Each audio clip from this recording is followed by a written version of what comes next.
Olá, sejam todos muito bem-vindos. Nas últimas semanas, milhares de agricultores e também pescadores bloquearam rodovias e aeroportos, formando comboios em todas as cidades da Holanda. Tudo porque a agenda globalista começou a ser implantada e as medidas ambientalistas impostas pelo atual governo podem extinguir até 30% das fazendas do país. As novas restrições do uso de nitrogênio em fertilizantes e emissões de nitrogênio da agricultura animal e a proibição de tratores e máquinas movidas a diesel podem forçar os agricultores a renunciar às suas terras e abater o gado para cumprir as metas estabelecidas pelo primeiro-ministro Mark Rutte, colocando em risco seus meios de subsistência. No dia 5 de julho, durante os protestos que iniciaram de forma pacífica, inspirado nos protestos dos caminhoneiros do Canadá, policiais dispararam tiros contra os agricultores. Um claro abuso de poder do Estado contra uma população desarmada, que causou ainda mais revolta e atos de violência. A polícia holandesa já foi considerada uma das mais violentas da Europa durante o lockdown, reprimindo de forma pesada o seu povo. Os agricultores, acuados com as novas leis e pressionados pela polícia, se reuniram do lado de fora da casa da ministra da Política de Nitrogênio, Christiane van der Wal, por 3 vezes em uma semana. Sem serem ouvidos, eles acabaram jogando um caminhão de esterco na porta da ministra. O governo teria decidido atingir um corte de 50% nas emissões até 2030, uma meta que tem que ser colocada em prática imediatamente, caso contrário não será atingida. Isso significa fechar os meios de subsistência de milhares de pessoas, eliminando drasticamente a única fonte de renda de famílias inteiras, sem contar a falta de produtos alimentícios. A mensagem do governo é clara: aqueles que não podem se adaptar e não querem se adaptar às novas regras devem encontrar uma outra maneira de ganhar dinheiro. Não é difícil prever que as coisas não vão evoluir para melhor. Isso porque os governos já estão com seus planos do Great Reset em andamento, por isso eles se tornaram extremamente inflexíveis e violentos com a população. Além do braço de ferro entre os agricultores e a agenda Green, temos também a guerra entre a Rússia e a Ucrânia e as secas severas no hemisfério norte que põem em risco a alimentação mundial. Um combo perigoso e explosivo. Existe um sério risco de que haja um bloqueio total da distribuição de alimentos e que as prateleiras fiquem vazias em breve, e não apenas no norte da Europa. Na França e na Bélgica está faltando óleo de girassol nas prateleiras dos supermercados, isso porque 50% das exportações mundiais vem da Ucrânia.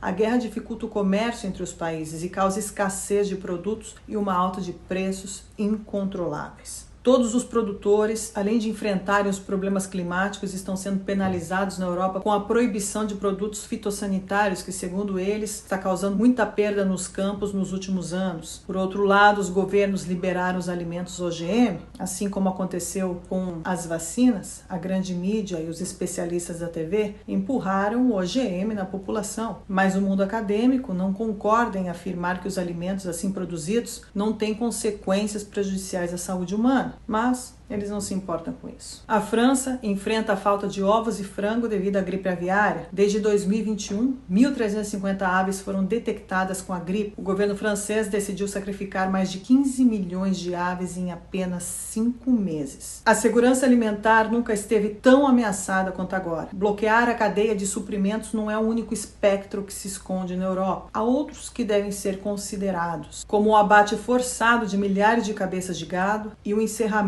de muitas empresas, onde empregados e trabalhadores ficarão sem qualquer fonte de rendimento. Mas uma empresa, em parceria com a Fundação Bill e Melinda Gates, a DSM, que tanto apoiou e apoia a redução das emissões, vem com a solução para os problemas. A empresa é hoje um dos maiores investidores de carne sintética, o prato principal do menu do restaurante de Bill Gates para o povo. A carne sintética é uma outra ideia engenhosa para convencer os mais extremistas ativistas dos direitos dos animais de que essa é a única maneira de parar o estresse animal associado ao treinamento e posterior abate. Mas vamos esquecer as carnes verdadeiras dos animais, porque o sintético, em geral, seja a carne, OGM ou bebida, nasceu para serem protegidos por patentes e não para serem cultivados ou produzidos em casa. Não é mesmo? Para o povo, resta os insetos, que vem sendo exaltado há alguns anos pelas garotas propaganda Angelina Jolie e Nicole Kidman.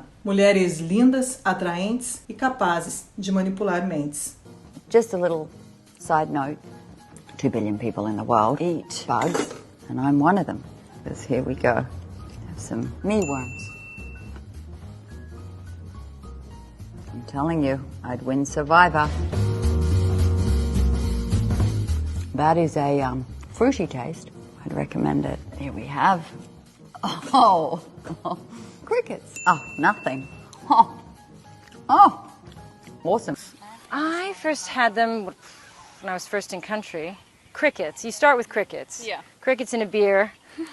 And then you kind of, move up to tarantulas. Stay away. Should we do one of these? Scorpion. Dinner. Dinner ready. You want to share a spider? Hot? No? It's gross with flavor, so can I make one without flavor? Enquanto isso, Bill Gates compra terras como se não houvesse amanhã e torna-se um dos maiores proprietários de terra nos Estados Unidos, enquanto, por outro lado, as empresas de alimentos nos Estados Unidos continuam a queimar, exterminando milhares, se não milhões de galinhas e ovos. Tudo isso sob o silêncio ensurdecedor da grande mídia. Pandemias, apagões, racionamento, crise alimentar, nada disso é uma coincidência. E não é uma questão de terrorismo, mas é essencialmente uma questão de literalmente dizer o que vai acontecer. Gates é uma parte ativa do Fórum Econômico Mundial de Davos e ele mostrou que apoia as políticas ultraglobalistas de Klaus Schwab. Segundo eles, em 2030 você não terá nada, mas será feliz. Os agricultores e qualquer pessoa em sã consciência que use um mínimo de raciocínio não iria aceitar em abater todo o seu gado, cometendo suicídio em seus negócios, sacrificando além de si mesmo toda a classe trabalhadora. Os governos progressistas que rezam a cartilha globalista não querem somente abater e sacrificar o gado e todos os meios de subsistência. Eles querem abater e sacrificar os povos. Os agricultores que estão protestando ao redor do mundo chegaram à conclusão que é agora ou nunca. E eles têm toda a razão.